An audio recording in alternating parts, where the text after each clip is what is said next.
What's up, everybody? Welcome back to Kicks Talk, and today we're going to talk about the headlining Air Jordan of All-Star Weekend, which is the Air Jordan 3 Red Cardinal.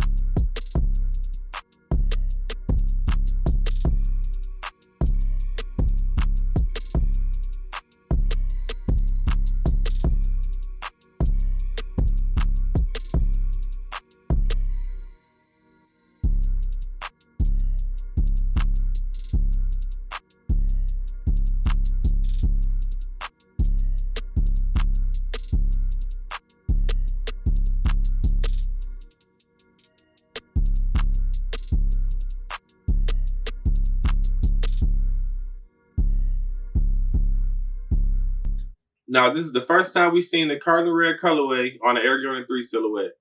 Although this is a classic colorway, it's the first time it was done on the Air Jordan 3. Now, the Cardinal originated from the Air Jordan 7 Cardinal. The Cardinal colorway on the Air Jordan 3 silhouette is a nice colorway. You have that glossy Cardinal red at the bottom, you have the hiss of elephant print, and you have that light curry on the tongue and on the eyelids. Now, in my opinion, this is one of the best Jordan 3s we've gotten in a while. If you recall, we had the Racer Blue 3s, we had the Pine Green 3s, and we had the UNC 3s. Now, the UNC Air Jordan 3 is my favorite, but the Cardinal Red 3 comes in next. This colorway on this silhouette goes well together. And this was the headline shoe of All-Star Weekend in Cleveland, Ohio.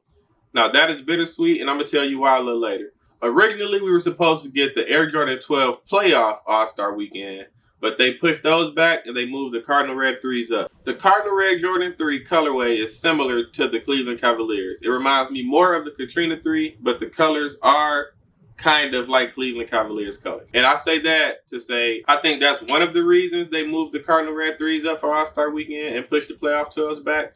But the main reason I think is this year's All-Star Weekend was more about LeBron James than Michael Jordan. You're in Cleveland, Ohio. LeBron's from Cleveland. Nike even did a LeBron reserve. I've never seen that on sneakers, and I think that's the first time we've seen that. And I believe it was because All-Star Weekend, Cleveland, Ohio, LeBron James. Why not? So I'm not too upset about the Cardinal Red 3s releasing All-Star Weekend. I wish the playoff 12s would have came out because it's the 25th anniversary of the playoff 12. And back in 1997, the playoff 12s were released All-Star Weekend in Cleveland, Ohio. So it would have been dope to feel like we were part of history with this year's playoff release in Cleveland, Ohio for the same reason, All-Star Weekend, like it was back in 1997. And since we're talking history of the Air Jordans, the Air Jordan 3 was released in 1988 by Tinker Hatfield, which we all know was responsible for a number of classic Air Jordan silhouettes. The Air Jordan 3 was the first Air Jordan to feature that clear air unit on the heel of the shoe. It also was the first to have an elephant print trim, to use tumble leather to give it a more luxury look, and it was the first Air Jordan to have the Nike Air logo on the back, which later was replaced by the Jumpman logo like you see here with Air underneath it. Now, back in the day, the Air Jordan 3 had one of Nike's most successful campaign runs. Thanks to Michael Jordan, of course, and Spike Lee had a little bit to do with it when he featured the Air Jordan 3 in his movie, She's Gotta Have It. That's just a fun fact on the Air Jordan 3 that some of you may not have known. But let's get back to this Air Jordan Cardinal 3. Let me know how you feel about this release. I think this is the best release we have gotten so far this year. Let's talk a little bit about presentation. The Air Jordan 3 came in a 3/4 Cardinal Red box with the quarter elephant print.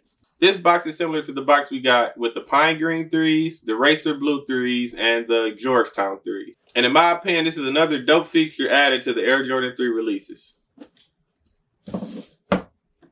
Let me know how you guys feel about the Air Jordan Cardinal Red 3. How does this sit amongst the other Air Jordan 3s we've gotten this year? Now, I did get the Pine Green Air Jordan 3, the Racer Blue 3, and the UNC 3.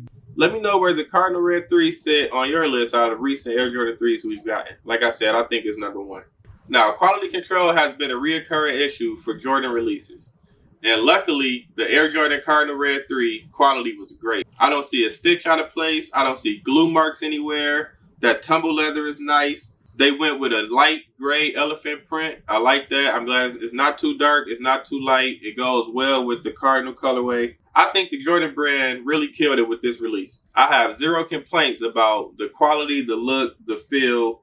And it also has a silk or satin sock liner, which just adds to why I think it's the best Air Jordan we've gotten so far. Now, the one big question we all want to know is, are they worth paying resale for? My personal opinion, after having them in hand, looking at them, feeling the quality on the leather, I think they're worth every bit of $300 to $350. So if resale is anywhere in between there, I say go for it. The quality is good. This would be a dope summer and springtime shoe. You can't go wrong with the Air Jordan Cardinal Red 3 in my opinion. But let me know how you feel about it in the comments below. Do me a favor by liking this video, subscribing to the YouTube channel, and follow me on Instagram at Real Kicks Talk. Until next time, peace. I look my brother in his eyes, I've seen the pain in him. Start crying cause that money never change.